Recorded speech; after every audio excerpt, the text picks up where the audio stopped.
കേരളത്തിലെ ഏറ്റവും വിവാദമായിട്ടുള്ള ഒരു വിഷയമായിരുന്നു PM ശ്രീ പദ്ധതി എന്ന് പറയുന്നത്. ആ PM ശ്രീ പദ്ധതി LDF ഗവൺമെൻറ്റിൻ്റെ കാലത്ത് തന്നെ PM ശ്രീ പദ്ധതിയിൽ ഒപ്പിടുന്നത് CPM ഏകപക്ഷീയമായി തീരുമാനിക്കുകയും CPM പോയി ഒപ്പിടുകയും ചെയ്തു എന്നുള്ളത് നമുക്കറിയാം. അത് രാഷ്ട്രീയമായി അങ്ങേയറ്റം തെറ്റായിട്ടുള്ളൊരു തീരുമാനമായിരുന്നു എന്നുള്ള കാര്യത്തിൽ എനിക്ക് അന്നും ഇന്നും യാതൊരു തർക്കവുമില്ല.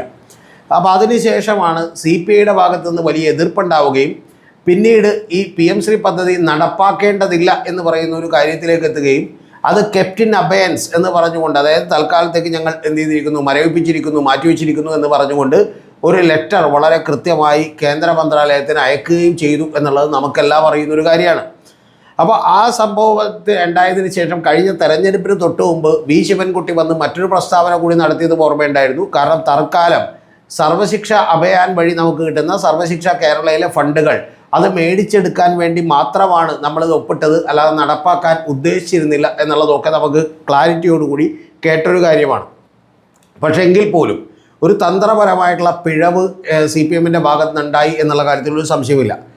പക്ഷെ അപ്പോഴൊക്കെ തന്നെ പ്രതിപക്ഷത്തിൽ നിന്ന് ഈ PM ശ്രീ പദ്ധതിക്കെതിരെ വലിയ തോതിൽ മുറവിളി കൂട്ടുകയും ഈ ഞങ്ങൾ അധികാരത്തിൽ വന്നിട്ടുണ്ടെങ്കിൽ ഇത് ചവറ്റുകുട്ടയിൽ എറിയുമെന്നും കുറച്ച് ഒരു പടി കൂടി കടത്തി പറഞ്ഞ് നമ്മുടെ ആവേശകുമാരനായിട്ടുള്ള KM ഷാജി ഇത് ഞങ്ങൾ അറബിക്കടലിൽ എറിയുമെന്നും പറഞ്ഞു. പക്ഷെ പുള്ളി ഇതുവരെ അറബിക്കടലിൽ എറിഞ്ഞിട്ടില്ല എന്ന് മാത്രമല്ല, ഇന്നലെ കേരളത്തിൻ്റെ UDFൻ്റെ കൺവീനറായിട്ടുള്ള അദ്ദേഹം വന്ന് നമ്മളോട് പറഞ്ഞിട്ടുള്ളത് ഈ PM ശ്രീ പദ്ധതിയുമായി മുന്നോട്ട് പോകും എന്നുള്ളതാണ്. അങ്ങനെ മുന്നോട്ട് പോകും എന്ന് പറയുക മാത്രമല്ല, യഥാർത്ഥത്തിൽ ജബി മേത്തർ VD സതീശന് ഒരു വലിയ പടി കൂടി കൊടുത്തിരിക്കുന്നു. അതിൻ്റെ പ്രധാനപ്പെട്ട കാര്യം, ജബി മേത്തർ ലോക്സഭയിൽ ഒരു ചോദ്യം ചോദിച്ചു. ഇത് ചോദ്യം ചോദിക്കുന്നതിന് മണിക്കൂറുകൾക്ക് മുമ്പ് യഥാർത്ഥത്തിൽ കേരളത്തിലുള്ള UDF കൺവീനർ പറഞ്ഞത് ഇത് MOUയിൽ കഴിഞ്ഞ ഗവൺമെൻറ് സൈൻ ചെയ്തു പോയി, അതുകൊണ്ടൊരു തുടർ സർക്കാരാണ്, ഞങ്ങൾക്ക് പിന്മാറാൻ കഴിയില്ല, കാരണം ഞങ്ങളിത് തുടരാൻ നിർബന്ധിതരായിരിക്കുന്നു എന്നാണ് പറഞ്ഞത്. ഇതേ വാചകങ്ങൾ തന്നെയാണ് VD സതീശനും നേരത്തെ തന്നെ മന്ത്രിസഭാ യോഗത്തിന് ശേഷമുള്ള പത്രസമ്മേളനങ്ങളിൽ പറഞ്ഞുകൊണ്ടിരുന്നത്. ഇത് രണ്ട് പച്ചക്കള്ളമാണെന്ന് തെളിയിക്കുന്ന ഒരു പ്രധാനപ്പെട്ട സംഭവമാണ് എനിക്കിത് നിങ്ങളോട് പറയാനുള്ളത്. അത് നമ്മുടെ ആലുവയിൽ താമസിക്കുന്ന എറണാകുളംകാരിയായിട്ടുള്ള രാജ്യസഭാ മെമ്പറായിട്ടുള്ള ജബി മേത്തർ MP അവർ പാർലമെൻറ്റിൽ ഒരു ചോദ്യം ചോദിച്ചു. ആ പാർലമെൻറ്റിൽ ചോദ്യം ചോദിച്ചപ്പോൾ അതിന് കേന്ദ്ര വിദ്യാഭ്യാസ സഹമന്ത്രിയായിട്ടുള്ള ജയന്ത് ചൗധരി ഒരു ഗംഭീരമായിട്ടുള്ള മറുപടിയും കൊടുത്തു. വളരെ സ്ട്രെയിറ്റായ ക്രിസ്റ്റൽ ക്ലിയർ ക്ലാരിറ്റി ഉള്ള ഒരു മറുപടിയാണ് കൊടുത്തത്. ആ മറുപടിയിലൂടെ യഥാർത്ഥത്തിൽ UDFും തകർന്നിരിക്കുന്നു, VD സതീശൻ്റെ പച്ചക്കള്ളവും പൊളിഞ്ഞിരിക്കുന്നു, അടൂർ പ്രകാശ് പറഞ്ഞതുമടക്കം എല്ലാം തകരാറിലായിരിക്കുന്നു എന്ന് വേണം നമ്മൾ കൃത്യമായി മനസ്സിലാക്കാൻ. ആ ചോദ്യം ഇതായിരുന്നു.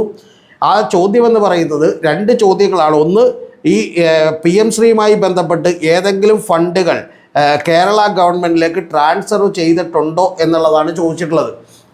Whether any funds have been transferred to Kerala related to the PM Shri എന്ന് പറയുന്നൊരു ചോദ്യമാണ് ചോദിച്ചിട്ടുണ്ടെങ്കിൽ അതിന് അങ്ങനെ ഞങ്ങൾ ഒരു ഫണ്ടും ഇതേവരെ ട്രാൻസ്ഫർ ചെയ്തിട്ടില്ല എന്നുള്ളത് പറഞ്ഞിരിക്കുന്നു.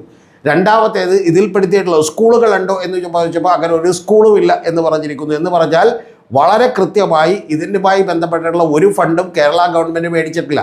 നേരത്തെ VD സതീശൻ സർക്കാർ തന്നെ പറഞ്ഞുകൊണ്ടിരുന്നത് ഇപ്പോൾ ഇടതുപക്ഷ ജനാധിപത്യ മുന്നണി സർക്കാർ അത് ഒപ്പിടുകയും ഫണ്ട് മേടിക്കുകയും ചെയ്തില്ല എന്നാണ്. അങ്ങനെ ഒരു ഫണ്ട് മേടിച്ചിട്ടില്ല എന്ന് മാത്രമല്ല, തുടരേണ്ട ഒരു ബാധ്യതയും ഇല്ലെന്നും യഥാർത്ഥത്തിൽ കേരളം ഇപ്പോൾ ഇതിൽ നിന്ന് വിട്ടു നിൽക്കുകയാണെന്നും കൂടിയാണ് കേന്ദ്രമന്ത്രി പറഞ്ഞേക്കുന്നത്. അപ്പോൾ അതിൻ്റെ ഭാഗമായിട്ട് അദ്ദേഹം കൃത്യമായിട്ടുള്ള ചില കണക്കുകൾ കൂടി ഞാൻ നിങ്ങളോട് പറയാം.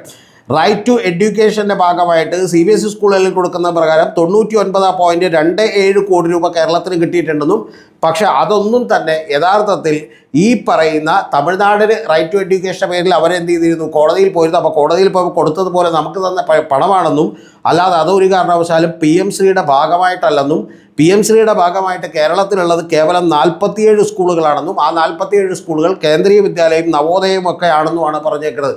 എന്ന് പറഞ്ഞാൽ പച്ചക്കള്ളം പറഞ്ഞ് കേരളത്തിൽ പിടിച്ചേക്കാം. ഒന്ന്, പ്രതിപക്ഷത്തായിരിക്കുമ്പോൾ ഇവർ പറഞ്ഞ പച്ചക്കള്ളമുണ്ട്. കാരണം PM ശ്രീ ഒപ്പിടാൻ ഞങ്ങൾ എതിരാണ് എന്ന് പറയുന്നൊരു വാചകം കോൺഗ്രസ് പറഞ്ഞിരുന്നു. അതും തെറ്റാണ്. കാരണം രാജസ്ഥാനിലെ ഏറ്റവും ആദ്യമായിട്ട് PM ശ്രീ നടപ്പാക്കിയവരാണ്. കോൺഗ്രസ് ഗവൺമെൻറ്റുകളെല്ലാം നടപ്പാക്കിയതാണ്. ആകെ നടപ്പാക്കാതിരുന്ന 3 സ്ഥലങ്ങളെന്ന് പറയുന്ന ഒന്ന് തമിഴ്നാടും അതുപോലെ കേരളവും പിന്നെ വെസ്റ്റ് ബംഗാളുമാണ്. വെസ്റ്റ് ബംഗാളിൽ ഇപ്പം എന്ത് ചെയ്തിരിക്കുന്നു, നമ്മുടെ സുവേന്ദു അധികാരി വന്നതിന് ശേഷം അവർ നടപ്പാക്കാൻ തീരുമാനിച്ചിരിക്കുന്നു. അതേസമയം തമിഴ്നാട് ഇപ്പോഴും നടപ്പാക്കാതിരിക്കുന്നു, കേരളവും നടപ്പാക്കാതിരിക്കുന്നു. പക്ഷേ കേരളം പറഞ്ഞുകൊണ്ടിരിക്കുന്നത് ഈ പദ്ധതിയിൽ നമ്മൾ MOU ഒപ്പിട്ട് പോയി പിന്നെ പിൻവാങ്ങാൻ കഴിയില്ലെന്നാണ്. അത് തെറ്റാണ്.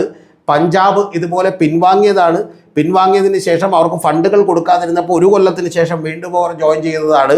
കൂടാതെ ഇപ്പോൾ ഉള്ള സ്റ്റാറ്റസ് കോ എന്ന് പറയുന്നത് കൃത്യമായി കേരളം ഈ പദ്ധതിയിലില്ല എന്നുള്ളതാണ്.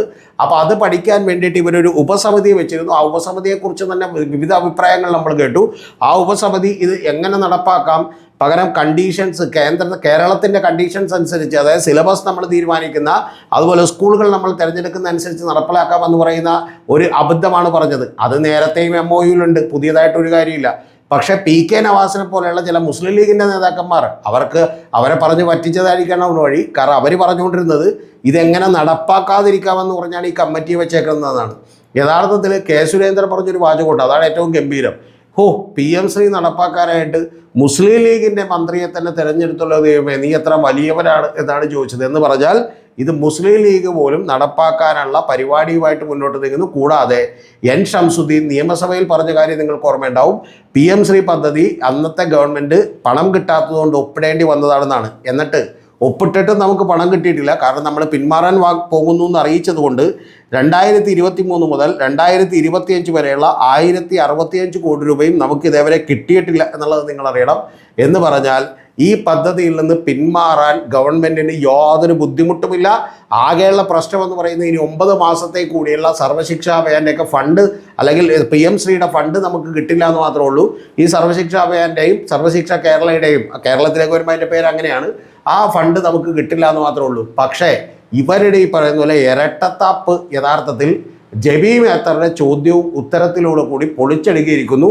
അതിൻ്റെ ഭാഗമായി മുസ്ലിം ലീഗ് അടക്കം വലിയ പ്രതിസന്ധിയിലായിരിക്കുന്നു. കാരണം അവർക്ക് വോട്ട് ചെയ്തിട്ടുള്ള സാധാരണക്കാരായ മുസ്ലിങ്ങളെ പറ്റിക്കാൻ വേണ്ടിയിട്ട് നേരത്തെ അവർ പറഞ്ഞുകൊണ്ടിരുന്നത് ഇടതുപക്ഷവും BJPയും തമ്മിലൊരു ധാരണയിലെത്തിയിരിക്കുന്നു. അതുകൊണ്ടാണ് ഞങ്ങൾ PM ശ്രീ അവരൊപ്പിട്ടത് എന്ന് പറയുകയും നമ്മൾ വന്നാൽ അറബിക്കടലിൽ എറിയുകയും ചെയ്യുമെന്ന് പറഞ്ഞതാണ്.